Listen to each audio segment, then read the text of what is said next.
नया साल वैसे तो हर्षोल्लास का होता है, खुशी का होता है, लेकिन एक बहुत गंभीर मुद्दे पर आज प्रेस कॉन्फ्रेंस करने के लिए हम लोग यहाँ पर मौजूद हैं।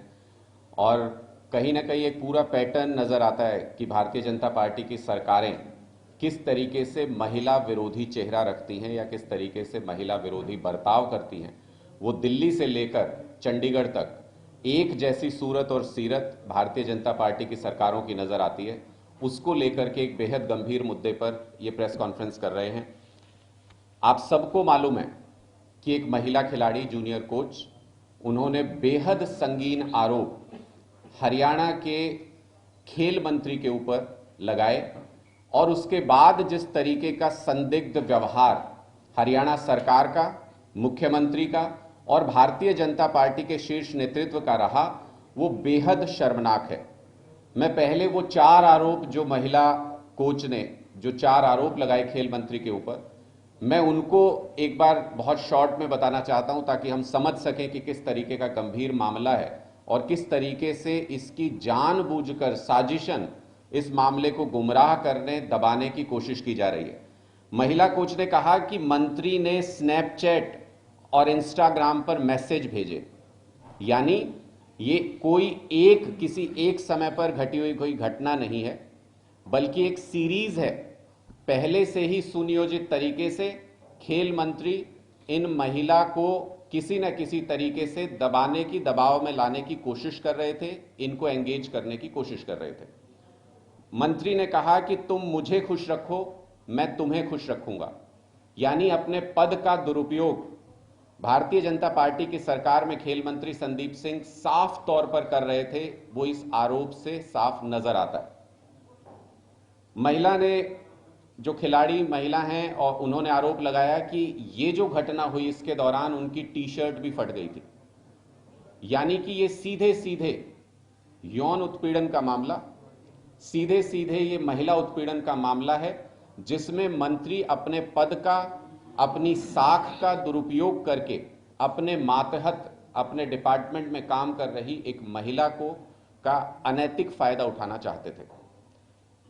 महिला ने आरोप लगाया कि जब बात नहीं मानी, जब मंत्री की बात नहीं मानी तो उनका ट्रांसफर कर दिया गया। यह बेहद गंभीर मामला है।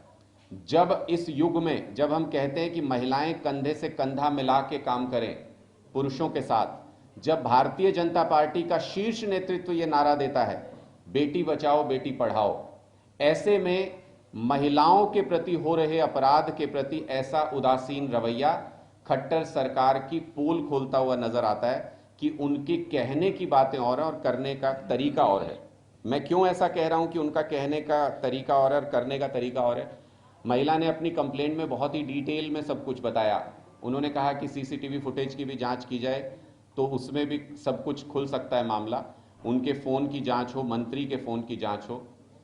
किसी भी सरकार में, प्रदेश सरकार में मंत्री पद पर रहते हुए कोई भी ऐसा पुलिस डिपार्टमेंट का कोई भी अधिकारी नहीं है जो किसी मंत्री को उसके पद पर रहते हुए बिना किसी दबाव के जांच कर सके किसी भी तरीके की। तो पहली कंडीशन, अगर ऐसा कोई आरोप लगता है और प्रथम दृष्टया वो सही प्रतीत होता है, जो कि जूनियर कोच, ये जो महिलाएं जो आरोप लगा रही हैं, इन्होंने साफ तौर पे कहा मेरा मोबाइल सबमिट कर लीजिए, वो चैट मुझसे ले लीजिए। आज वो बयान भी अपना दर्ज करा रही हैं चंडीगढ़ पुलिस के सामने। उन्होंने चंडीगढ़ पुलिस में कंप्लेंट दर्ज कराई, उसके बाद एफआईआर हुई। नॉन बेलेबल उसमें धाराएं हैं, 2 धाराएं नॉन बेलेबल हैं। तो मुझे लगता है कि अगर इतना संगीन अपराध है तो उसमें तुरंत पहली कार्रवाई सरकार की तरफ से होनी चाहिए थी कि बर्खास्त किया जाए मंत्री को, ताकि एक निष्पक्ष जांच हो सके। लेकिन उसके उलट जो व्यवहार आपने देखा सरकार का, उस व्यवहार में क्या नजर आता है? न मुख्यमंत्री की तरफ से कई दिनों तक कोई बयान आया, न किसी मंत्री की तरफ से कोई बयान आया। एक बहुत हास्यास्पद वाकया जरूर हुआ जिसमें मंत्री ने यह कहा कि मैं मुख्यमंत्री के पास गया और मैंने अपना विभाग उनको सौंप दिया कि भाई आप रखिए संभाल के, मैं कुछ दिन बाद आके अपना विभाग आपसे ले लूंगा, अपना काम वापस करना शुरू कर दूंगा। मैंने बहुत सालों तक पत्रकारिता भी की, राजनीति में भी, मैंने आज तक ऐसा वाकया नहीं देखा। आज तक हम सुनते आए थे कि मुख्यमंत्री विभागों का बंटवारा करते हैं अपने मंत्रियों के बीच में। क्योंकि मुख्यमंत्री चेहरा होते हैं, सरकार के सबसे सीनियर चेहरा होते हैं। ये पहला ऐसा वाकया है जब मंत्री अपनी मर्जी से जाकर के अपना विभाग मुख्यमंत्री को आवंटित करके आ गए और मुख्यमंत्री के मुंह से चूं तक नहीं निकली। ये हरियाणा के इतिहास में भी शायद सबसे कमजोर मुख्यमंत्री मुझे इस वक्त नजर आ रहे हैं, जिनके हाथ में इतना भी नहीं है कि अगर उनका कोई मंत्री महिला उत्पीड़न के मामले में उस पर आरोप लगता है और जांच उसकी शुरू हो गई है, ऐसी स्थिति में भी उनको मंत्री पद से हटाने तक की ताकत मुख्यमंत्री के पास नहीं है। उनको दिल्ली की तरफ देखना पड़ता है कि वहां से कैसे इजाजत लेकर के वो क्या कार्रवाई करें। और सबसे शर्मनाक बात इस पूरे के पूरे घटनाक्रम में आज जो मुख्यमंत्री का बयान आया, हेड ऑफ स्टेट होते हुए एक जांच चल रही है जिस मामले के ऊपर, जिसमें खुद उन्होंने एसआईटी बना रखी है। उस एसआईटी पर भी मैं आऊंगा कि वो क्या है, लेकिन ये सब होने के बावजूद वो खुले तौर पर अपने मंत्री के पक्ष में, उनके बचाव में बयान दे रहे हैं। तो फिर जांच किस बात की कराई जा रही है? क्या हरियाणा के अंदर कोई भी ऐसा सिस्टम, कोई भी ऐसा पुलिस की कमेटी, कोई भी ऐसा पुलिस का तंत्र है जो मुख्यमंत्री के इस बयान के बाद निष्पक्ष जांच इस मामले में कर सकता है? ऐसा कोई भी तंत्र मौजूद नहीं है। मुख्यमंत्री ने अगर उनको पहले ही क्लीन चिट दे दी अपने मंत्री को, तो साफ तौर पे उन्होंने इशारा कर दिया पूरे एडमिनिस्ट्रेशन को कि आपको किस दिशा में इस मामले को लेकर के जाना है, और आने वाले दिनों में कोई बड़ी बात नहीं। ये जो ढकोसला एसआईटी बनाई गई हरियाणा सरकार के द्वारा, किसने मांगी थी इनसे एसआईटी? अमूमन जो पीड़ित होता है वो मांग करता है कि जांच के लिए एक कमेटी बनाई जाए, हाई पावर कमेटी बनाई जाए। किसने इनसे मांगी थी एसआईटी? हरियाणा का तो मामला नहीं है, चंडीगढ़ का मामला था। चंडीगढ़ में केस दर्ज कराया गया, चंडीगढ़ में कंप्लेंट हुई। हरियाणा सरकार ने एसआईटी किस कंप्लेंट के आधार पर बनाई? वो कंप्लेंट, क्या कहा गया ऐसा मंत्री के द्वारा, क्या आरोप लगाया गया महिला के ऊपर, उसको सार्वजनिक क्यों नहीं किया गया? क्यों नहीं बताया गया कि क्या आधार थे इस एसआईटी को बनाने के?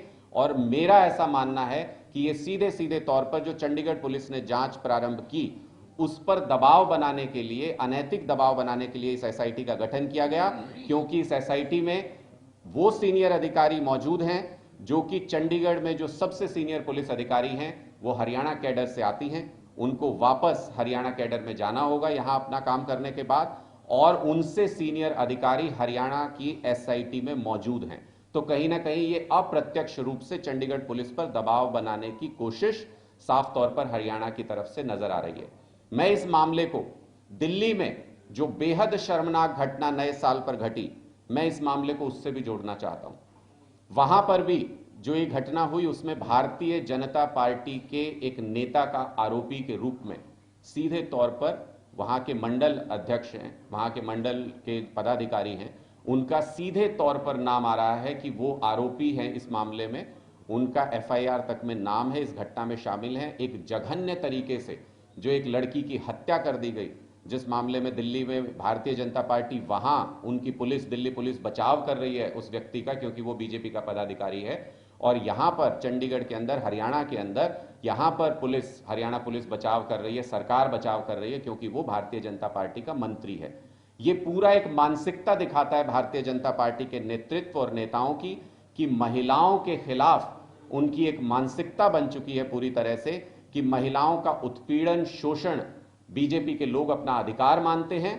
महिलाओं के खिलाफ किसी भी तरीके का अपराध हो, उसमें आरोपियों को, अपराधियों को चिन्हित करके उनकी मदद करना अपना कर्तव्य समझती है भारतीय जनता पार्टी। ये मेरा सीधा आरोप है कि अभी तक भारतीय जनता पार्टी के किसी भी सीनियर नेता का, महिला कोच जिन्होंने की पीड़ित हैं, जो जिन्होंने आरोप लगाया, उनके पक्ष में कोई भी बयान अभी तक सामने नहीं आया है किसी भी तरीके से।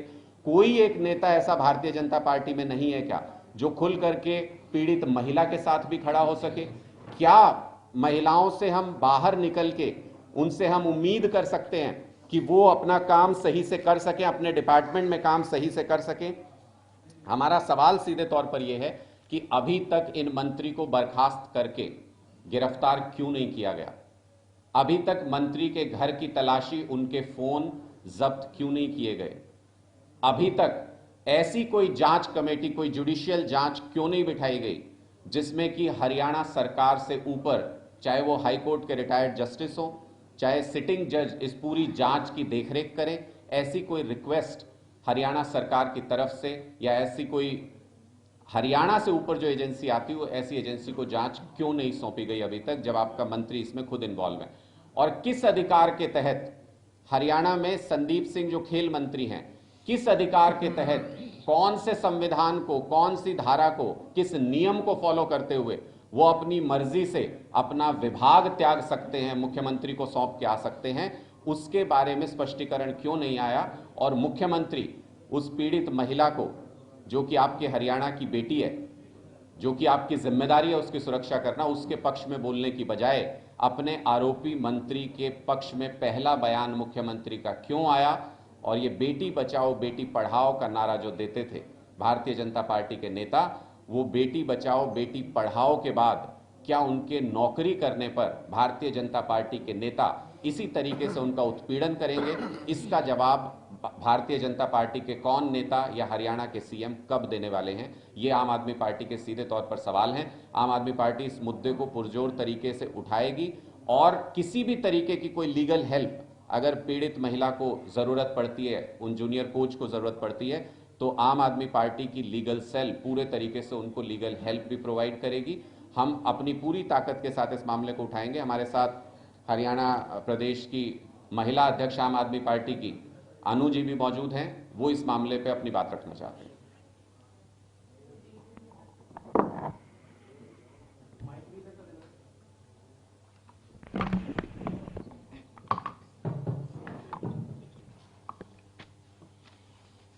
सभी को नमस्कार। और मैं इस मामले पे कहना चाहूंगी कि आम आदमी पार्टी महिला विंग हरियाणा की हर बेटी के साथ खड़ी है। और दूसरा कहना चाहूंगी कि अगर हरियाणा की बेटी मेडल लाना जानती है तो वो मुंह तोड़ जवाब देना भी जानती है। और एक सवाल पूछना चाहूंगी कि इतने गंभीर आरोप लगने के बाद भी महिला आयोग चुप क्यों है? और कहना चाहता हूँ कि अगर महिला आयोग ने कोई कदम नहीं उठाया तो आम आदमी पार्टी महिला भी सड़कों में भी उतरेगी और आंदोलन भी करेगी। और पीड़िता के पिता कह चुके हैं कि उन्हें प्रदेश की जांच एजेंसी पे विश्वास नहीं है, तो फिर सरकार सीबीआई को सौंपने में क्यों कतरा रही है? तो ये सब सवाल है मेरे। Thank you so much. कल का कोई प्रोग्राम अनाउंस करना? हाँ जी, और एक चीज और मैं अनाउंस करना चाहती हूँ कि कल 2 बजे आम आदमी पार्टी महिला विंग सोई हुई सरकार को, बहरी सरकार को जगाने के लिए थाली बजाकर सरकार को जगाने का प्रयास करेगी। Thank you so much. आपके कोई सवाल हैं तो आप पूछ सकते हैं। राणा साहब, एक सवाल है मेरा। एक जो महिला कोच आरोप लगाया, उन्होंने चंडीगढ़ पुलिस के सामने जो कंप्लेंट दी, लिस्ट और दिखाई दी उन्होंने, उस लिस्ट को कैसे देखते हैं? उन्होंने कहा कि लिस्ट 3-4 महीने पहले ही जो है खेल मंत्री के द्वारा उनको भेज दी गई थी, जिसमें और उसके बाद सितंबर में उनका सिलेक्शन होता है। इसको आम आदमी पार्टी जो है किस तरह देखती है? देखिए, मैं लगातार यही कह रहा हूं कि अपने पद का दुरुपयोग करने का इससे गंभीर मामला किसी भी तरीके से हो नहीं सकता। जब साफ तौर पर प्रथम दृष्टया अगर कोई आम व्यक्ति भी अगर इन सब सबूतों को देखे, इस बयान को देखे, महिला के बयान के आधार पर ही इस तरीके के उत्पीड़न के अगर बयान दिया जाता है महिला की तरफ से, उसके आधार पर ही कार्रवाई कर सकती है पुलिस। ऐसे सुप्रीम कोर्ट के, हाई कोर्ट के बहुत सारे जजमेंट मौजूद हैं और उस दिशा में जांच करके पुलिस को कार्रवाई करनी चाहिए थी। जब ऐसे सबूत साफ तौर पर पेश कर रही है महिला कोच कि अपने पद का दुरुपयोग करके किसी विभाग की लिस्ट भी पहले से दबाव बनाने के लिए, उनको रिझाने के लिए, उनको किसी तरीके के दबाव में लाने के लिए अगर इस तरीके से अपने पद का दुरुपयोग कर रहे हैं, जब वो शपथ लेते हैं, मंत्री बनते हैं, तो वो कहते हैं कि हम अपने विभाग की कोई भी ऐसी सूचना किसी के साथ साझा नहीं करेंगे जो अभी तक पब्लिक डोमेन में नहीं आई है। तो मुझे लगता है कि ये बेहद गंभीर मामला है। वो खुद एक खिलाड़ी रहे हैं, उसके रूप में देश के लोगों ने उनको एक सम्मान भी दिया काफ़ी, लेकिन बेहद दर्दनाक और बहुत ही शर्मनाक है कि वो खुद खिलाड़ी होते हुए जिन चीज़ों के खिलाफ कभी आवाज़ उठाते होंगे, कभी काम किया होगा या कभी महसूस किया होगा, आज एक महिला खिलाड़ी के साथ, एक जूनियर कोच के साथ उसी तरीके का बर्ताव कर रहे हैं, अपने पद का दुरुपयोग कर रहे हैं। ये और भी ज़्यादा गंभीर मामला बनता है कि आपको जब पावर मिली तो आप उसका किस तरह से मिसयूज़ करते हैं। पहली और अहम शर्त इसकी यही है कि भारतीय जनता पार्टी तुरंत प्रभाव से मुख्यमंत्री बर्खास्त करें अपने मंत्री को और उनके खिलाफ पुलिस की कार्रवाई को सुनिश्चित करें कि वो न्यूट्रल तरीके से हो सके। मंत्री पद पर रहते हुए किसी भी तरीके की न्यूट्रल कार्रवाई, जस्टिफाइड कार्रवाई नहीं हो सकती।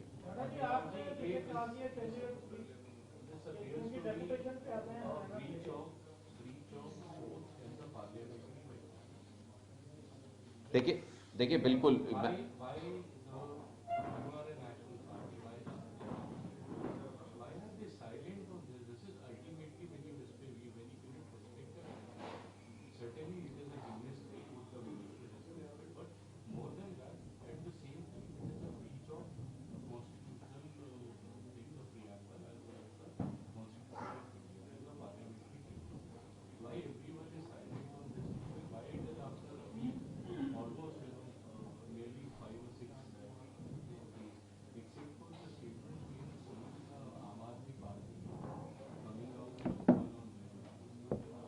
देखिए मुझे लगता है कि हम लोग भी, जैसे आप लोग उम्मीद कर रहे थे, हम लोग भी उम्मीद कर रहे थे कि इतनी अनजस्टिफाइड तो सरकार नहीं हो सकती है। जो प्रथम दृष्टया बिल्कुल साफ साफ तौर पे जो मामला नजर आ रहा है, उसमें किस तरीके से, कितनी बेशर्मी के साथ सरकार इसका बचाव कर सकती है, उसका भी हम लोग इंतजार कर रहे थे, क्योंकि महिला ने बहुत स्पष्ट बयान दिया था, बहुत साफ तरीके से खुल के इस लड़ाई को लड़ने का ऐलान किया था। गृह मंत्री अनिल विज जी ने महिला से मुलाकात भी की, तो कहीं ना कहीं ये उम्मीद थी कि उनकी बात सुनने के बाद तो शायद भारतीय जनता पार्टी महिला जो पीड़ित हैं उनके पक्ष में बयान देगी, उनके नेता खुल करके सामने आएंगे, अपनी गलती का एहसास होगा, अपने मंत्री को बर्खास्त करेंगे।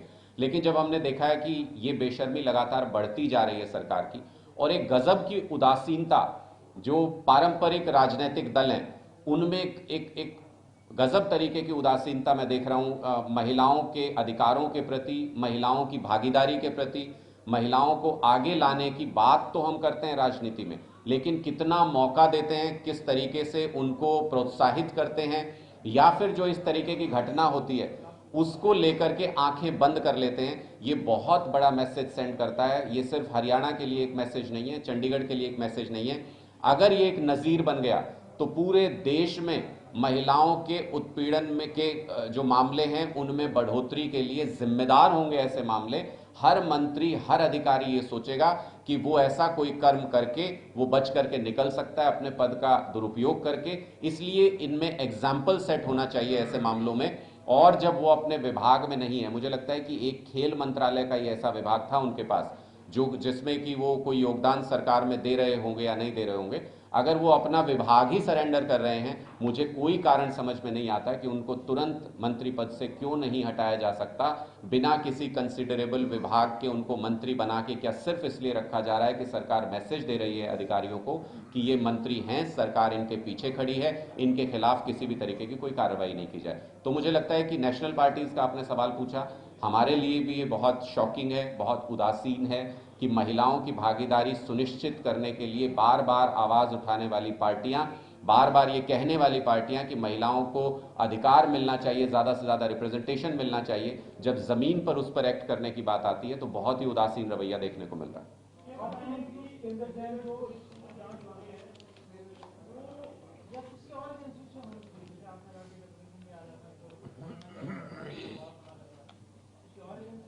देखिए, मैंने अपने वक्तव्य में ही कहा कि ये इस वक्त बहुत वाजिब नज़र आता है कि अगर चंडीगढ़ पुलिस को मैं प्रोफेशनल पुलिस मानता हूँ काफ़ी, और अगर वो प्रोफेशनल पुलिस भी इस पे काम कर रही है, लेकिन अगर कोई ऐसा कॉन्फ्लिक्ट ऑफ इंटरेस्ट सामने है जिसमें आपके सीनियर अधिकारी उस एसआईटी के मातहत उनके जूनियर हैं, जहां जिसको कि हरियाणा सरकार ने ये जिम्मा दे दिया है, मैं तो साफ तौर पे कहूंगा कि उनको ये जिम्मा दे दिया है कि मंत्री को बचाने के लिए क्या क्या आप फाइल तैयार कर सकते हैं, वो फाइल तैयार कीजिए।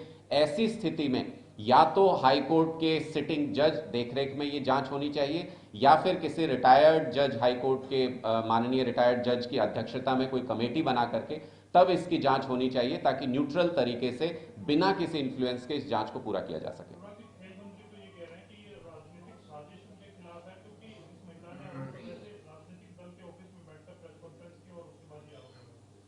देखिए, मुझे लगता है कि हम भी जिस राजनीतिक दल के ऑफिस में बैठ करके उन्होंने प्रेस कॉन्फ्रेंस की, आम आदमी पार्टी का भी उनसे कोई गठबंधन नहीं है, उनका कोई साथ नहीं है, लेकिन जब किसी भी मंच से, मेरा ये खुल करके मानना है, किसी भी मंच से कोई भी महिला अगर आकर के इस तरीके का आरोप लगा रही है और वो एक सम्मानित महिला है, वो देश की कीर्ति के लिए, हरियाणा की कीर्ति के लिए वो अपना एक स्थान हासिल कर चुकी हैं, वो समाज के अंदर अपना एक स्थान रखती हैं, उनको कोई ज़रूरत नहीं है कि वो बेवजह आकर के इस तरीके के आरोप लगाएं।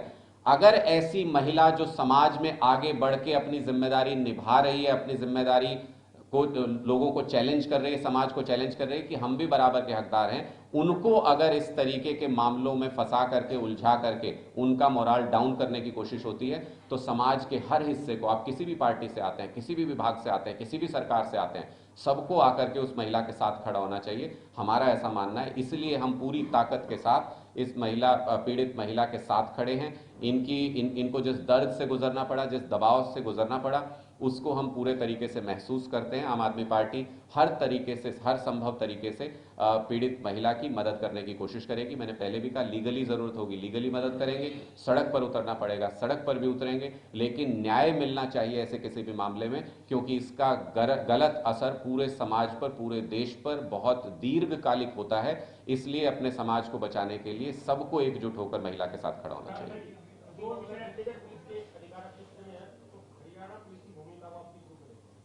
मैंने तो साफ तौर पर मैंने कहा कि ये एसआईटी बनाई गई है। खेल मंत्री, जो पूर्व खेल मंत्री, मुझे नहीं पता कह सकते हैं नहीं कह सकते हैं, विभाग कैसे दान किया है उन्होंने, कैसे दिया है मुख्यमंत्री को, आई डोंट नो, लेकिन जो भी हैं, जो मंत्री पद पर संदीप सिंह बैठे हैं, उनको बचाने के लिए एसआईटी बनाई गई है। कौन गया था एसआईटी के पास? पीड़ित महिला क्या एसआईटी के पास गई थी? क्या पीड़ित महिला ने एसआईटी बनाने की मांग की थी? क्या पीड़ित महिला ने मुख्यमंत्री से मिल करके कोई ऐसी मांग की थी? कहीं पर भी पीड़ित महिला ने, चंडीगढ़ में अपनी कंप्लेंट की है, चंडीगढ़ पुलिस ने जांच आरंभ की।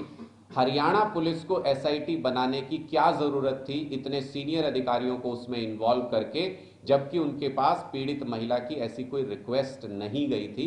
इसमें साफ है, स्पष्ट है कि मंत्री के कहने पर यह एसआईटी बनाई गई है ताकि एक काउंटर फाइल तैयार की जा सके और कैरेक्टर असैसिनेशन जो पीड़ित महिला है उनका किया जा सके, उनकी कमियां निकाली जा सके, उनकी खामियां निकाली जा सके।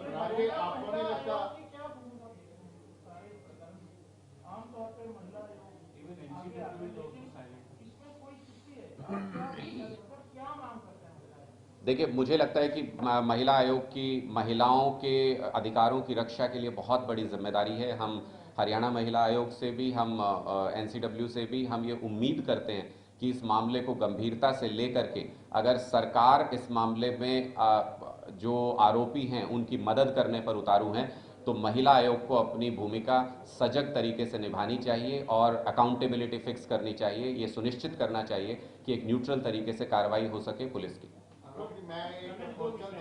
एक विषय तो ये है कि आम आदमी पार्टी कह रही है सिटिंग जज से जांच हो या अटैक, महिला आम आदमी विंग कह रही है सीबीआई से, तो ये तो एक तो छात्र नहीं कोई कौन, हाँ, क्योंकि बात आई है, हमने बोला है, मैंने भी दोनों बातें बोली।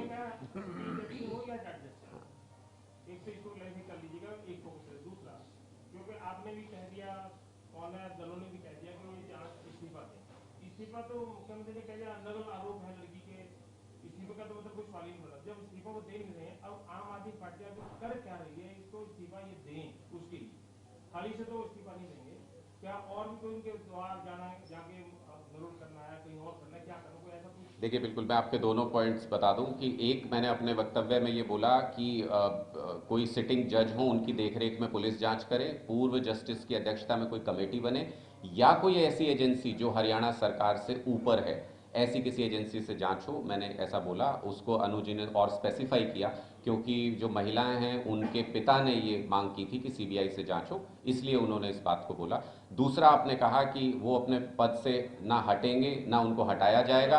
अभी तक जो नजर आ रहा है, हम लगातार दबाव बनाने की कोशिश आम आदमी पार्टी करेगी। हमें जिस स्तर तक भी जाकर के इसका विरोध करना होगा, दबाव बनाना होगा, हम वो करेंगे। हम गवर्नर साहब से भी समय मांग रहे हैं मिलने के लिए कि इस मुद्दे पर उनको भी रिप्रेजेंटेशन हम दे सकें, और साथ ही साथ उनको उनके इलाके में जहां से वो चुन के आते हैं, जहां लोगों ने उनके ऊपर विश्वास किया है, हम उस इलाके में भी उनको एक्सपोज करने का काम करेंगे कि आपने जिसको एक खिलाड़ी समझ के, जिसको एक अच्छा खिलाड़ी समझ के आपने ये सोचा था कि वो सरकार में जाकर के एक अच्छा काम करेगा, उसने सिर्फ अपने आप को, अपने परिवार का नाम खराब नहीं किया है, बल्कि उसने उस इलाके का भी नाम खराब करने का काम किया है जहां से वो चुन करके आते हैं। उसने उन लोगों के विश्वास के साथ दगा किया है। हम वहां भी लोगों की अदालत में भी इनको एक्सपोज करेंगे और ऐसी स्थिति में ला करके खड़ा कर देंगे कि कम से कम चुनावी राजनीति में अगर वो फेयर तरीके से इस का सामना नहीं करते हैं इस जांच का, तो ऐसी स्थिति में हम उनको जरूर ला देंगे कि उनकी चुनावी राजनीति का ये अंत होगा। इसके बाद वो पब्लिक फोरम पर कहीं पर भी किसी तरीके से कुछ क्लेम नहीं कर पाएंगे।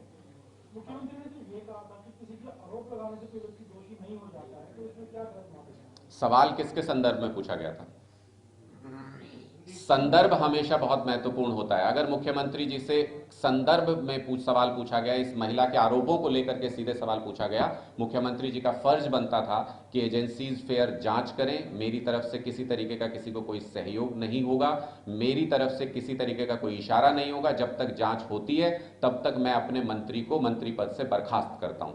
ये स्टेटमेंट होना चाहिए था अगर वो न्यूट्रल तरीके से इस जांच को होने देना चाहते थे। आपने अगर इशारा कर दिया, सबसे बड़े मुखिया जो प्रदेश के, उन्होंने अगर इशारा कर दिया कि आरोप तो अनर्गल भी हो सकते हैं, राजनीतिक हो सकते हैं, तो इसका मतलब एजेंसीज को कह दिया गया कि आप अपने जितने भी टूल्स हैं उनको घर पे रख दीजिए। उनको इस्तेमाल अगर करना है तो इस महिला के खिलाफ कीजिए जिसने आरोप लगाए हैं, और इनकी किसी तरीके की कोई कमी खामी निकालने की कोशिश करें। मेरा एक क्वेश्चन है, जैसे हरियाणा में ये इंसिडेंट नहीं हुआ, चंडीगढ़ का इंसिडेंट था, पर हरियाणा ने एसआईटी बना दी है, हरियाणा सरकार ने। आपको नहीं लगता आपकी पंजाब और दिल्ली में सरकार है, अभी आपको भी एक एसआईटी बना देनी चाहिए? नहीं, देखिए, ये कोई पॉलिटिकल कंपटीशन नहीं है और इसको उस तरीके से लेना भी नहीं चाहिए। मैं इसलिए मैंने दिल्ली के मामले का भी जिक्र किया कि अगर एक पार्टी के बिहेवियर में कंसिस्टेंसी है, हर जगह पे ये नजर आ रहा है। कहीं वो बलात्कारियों का सम्मान करते हैं, कहीं पे दिल्ली के अंदर उनके पदाधिकारी एक ऐसे हीनियस क्राइम में, हत्या में शामिल हैं। पुलिस पहले दिन से केंद्र सरकार के अधीन आती है, पहले दिन से बचाव की मुद्रा में आ गई है। यहां एक महिला, जूनियर महिला कोच ने इतना संगीन आरोप लगाया आपके मंत्री के ऊपर और उसी विभाग के मंत्री के ऊपर जिससे वो महिला आती हैं, उनके आरोप को आप कोई, उस पर किसी का बयान ही नहीं आ रहा। पहले दिन से आप बचाव की मुद्रा में आ गए। इसलिए मैंने भारतीय जनता पार्टी के कैरेक्टर के ऊपर सवाल खड़ा किया कि महिलाओं के मामले में खास तौर पर एक कंसिस्टेंसी उनके बिहेवियर में नजर आती है कि वो महिलाओं को किस नजर से देखते हैं, महिलाओं को समाज में स्थान देने को भारतीय जनता पार्टी कितनी उदासीन है। इन मुद्दों को मैंने उठाया। इसमें कोई कंपटीशन की बात नहीं है। एक एसआईटी अगर पंजाब सरकार बना दे या दिल्ली में से कुछ हम कार्रवाई कर दें, सरकार की तरफ से बयान जारी कर दें, उससे इस मामले का हल नहीं होगा। इस मामले का हल होगा एक ट्रांसपेरेंट तरीके से जांच हो सके, और वो तभी हो सकता है जब या तो कोई जुडिशियल कमेटी उसकी जांच करे या फिर जो सिटिंग जज हैं हाई कोर्ट के, उनकी देखरेख में पुलिस ये जांच कर रही हो ताकि उनके ऊपर किसी तरीके का दबाव ना हो। तो इसका मतलब इसमें हरियाणा का कोई लेना देना नहीं है, फिर हरियाणा की तरफ से आप बात क्यों कर रहे हैं? आपको नहीं लगता भी इसमें चंडीगढ़ एडमिनिस्ट्रेशन और चंडीगढ़ जो एडमिनिस्ट्रेटर है वही इसमें इंपॉर्टेंट रोल अदा कर सकते हैं? देखिए, बिल्कुल, मैंने बहुत स्पष्ट तरीके से मैं अपनी बात को दोहरा देता हूं कि इसमें हरियाणा का इस मामले में कोई लेना देना नहीं, जांच के मामले में, जहां तक जांच का सवाल है। लेकिन इस वक्त जो चंडीगढ़ एडमिनिस्ट्रेशन में पुलिस की सबसे बड़ी अधिकारी हैं वो हरियाणा कैडर से आती हैं। उनसे सीनियर अधिकारी को आप उसके बाद बता दीजिएगा, उनसे सीनियर अधिकारी को एसआईटी में लेना हरियाणा सरकार के द्वारा, ये साफ तौर पे दबाव बनाने की एक प्रक्रिया हमको नजर आता है, हमारा ऐसा नजरिया है। और इसमें साफ तौर पे हम ये मांग कर रहे हैं कि न्यूट्रल तरीके से जांच होनी चाहिए। हरियाणा सरकार का इसमें सिर्फ इतना लेना देना है, हरियाणा सरकार का इसमें सिर्फ इतना लेना देना है कि उनके मंत्री हैं जिनके ऊपर यह आरोप लगा है। अगर हरियाणा सरकार इसमें कुछ भी कर सकती है तो अपने मंत्री को हटा दे सबसे पहले, और उसके बाद इस जांच को होने दे। जो मनीष ग्रोवर है एक्स मिनिस्टर, उनका पीएम से लगातार बयान आ रहा है कि झूठे आरोप है, झूठे आरोप है। वो बोले जा रहे हैं ना, वो लड़की से मिले ना लड़की बात सुनी। तो ऐसा नहीं है, आप कह रहे हो कि इनके बयान नहीं आ रहे, नेताओं के बयान आ रहे हैं बीजेपी के नेताओं। मैं यही बोल रहा हूं। मैंने कहा कि लड़की के पक्ष में जो पीड़िता हैं, जिन्होंने दर्द झेला है, जो अपनी शिकायत लेके आई है पब्लिक डोमेन में, उनके पक्ष में भारतीय जनता पार्टी में क्या एक भी ऐसा संजीदा व्यक्ति नहीं है, एक भी ऐसा संजीदा लीडर नहीं है, या कोई महिला नेता ऐसी नहीं है भारतीय जनता पार्टी के अंदर जो महिला अधिकारों के लिए अपनी प्राथमिकता समझती हो। वही आके कम से कम ऐसा कोई बयान दे दें जिससे कि हौसला बढ़े उस महिला का और वो अपनी बात पे कायम रहे, और अपनी कम से कम जो उन्होंने आरोप लगाए उसमें किसी तरीके के दबाव में वो ना आए महिला। ऐसा कम से कम उनको सपोर्ट मिलना चाहिए था भारतीय जनता पार्टी के अंदर से भी। वो ना देख के वो ना देख पाना बेहद उदासीन रवैया भारतीय जनता पार्टी का नजर आता है। दूसरा कि आपने कहा मनीष ग्रोवर जी जिस तरीके से बचाव कर रहे हैं, तो मुझे लगता है कि फिर पुलिस डिपार्टमेंट बंद कर देना चाहिए हरियाणा सरकार को, पूरा का पूरा सारी जांच एजेंसी बंद कर देनी चाहिए। ये एक हमारे मुख्यमंत्री साहब हैं जिनके पास दिव्य दृष्टि है, मनीष ग्रोवर जी हैं जिनके पास दिव्य दृष्टि है, और एक आध तो और जरूर मिल जाएंगे ऐसे। तो इन 3-4 लोगों की एक दिव्य दृष्टि कमेटी बना देनी चाहिए हरियाणा सरकार को कि कोई भी मामला आए उसको पहली नजर में बता दें कि पीड़ित कौन है, आरोपी कौन है, दोषी कौन है। सारे कोर्ट बंद कर देने चाहिए, सारी पुलिस बंद कर देनी चाहिए। जो महिला आयोग है, उनकी जो अध्यक्ष है, उनका बयान था कि मेरे पास किसी शिकायत नहीं आई, जबकि महिला आयोग को सब तक संज्ञान लेते हैं, मीडिया में बात आती है।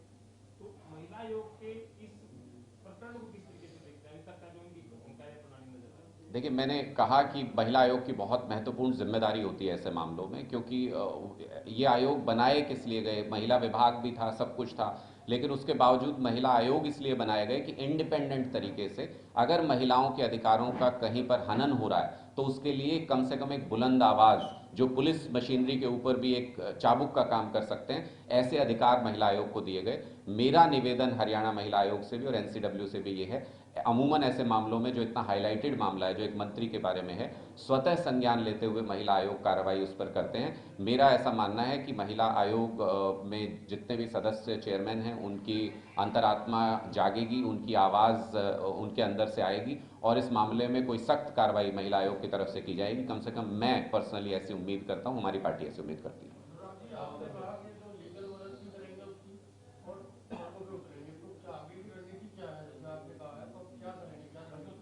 देखिए, मैंने बताया कि महिला टीम हरियाणा आम आदमी पार्टी की जो है उनकी तरफ से कार्यक्रम घोषित किया गया है कि कल पूरे हरियाणा में हर जगह पर महिलाएं कम से कम अपना रोष व्यक्त करेंगी, इसका विरोध जताएंगी और सरकार को यह बताने का काम करेंगी कि अगर आप आरोपी के बचाव में इस तरह से खुल करके सामने आ सकते हैं तो हरियाणा की महिलाएं भी पीड़िता के बचाव में खुल करके सामने आ सकती हैं। बहरी सरकार को जगाने की, सोई हुई सरकार को जगाने की कोशिश करेंगी।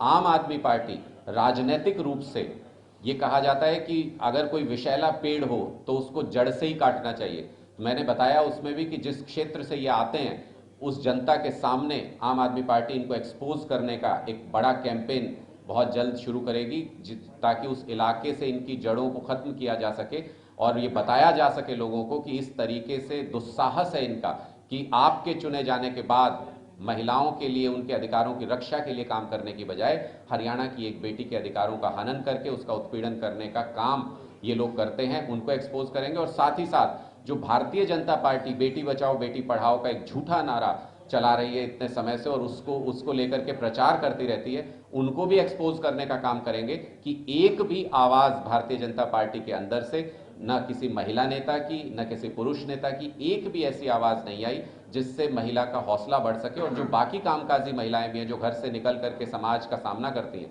उनके अंदर भी किसी तरीके का हौसला हो सके कि उनकी रक्षा के लिए सरकार में कोई बैठा है। ऐसा एक भी बयान सुनने में नहीं आया। इसको भी हरियाणा की जनता के सामने एक्सपोज करेंगे और लीगल तरीके से, मैंने कहा, जो भी हेल्प की जरूरत होगी, हमारी हाईकोर्ट आम आदमी पार्टी की लीगल विंग पूरी है, वो उनके समर्थन में, उनके लिए हर तरीके की मदद के लिए हमेशा तैयार रहेगी। उनको अगर कोर्ट में इस मामले को लेके जाना है, हम उसके लिए उनकी मदद करने के लिए तैयार हैं। कोई महंगे से महंगा वकील, अगर उनको कोई भी कहीं भी जरूरत पड़ेगी, आम आदमी पार्टी बिल्कुल कंधे से कंधा मिला के उनके साथ खड़ी।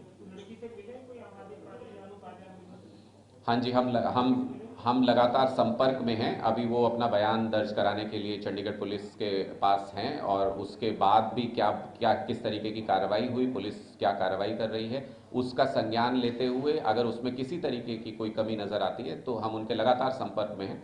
हम उसी तरीके से, जैसी वो हमसे मदद चाहेंगे, हम उनकी मदद के लिए तैयार हैं।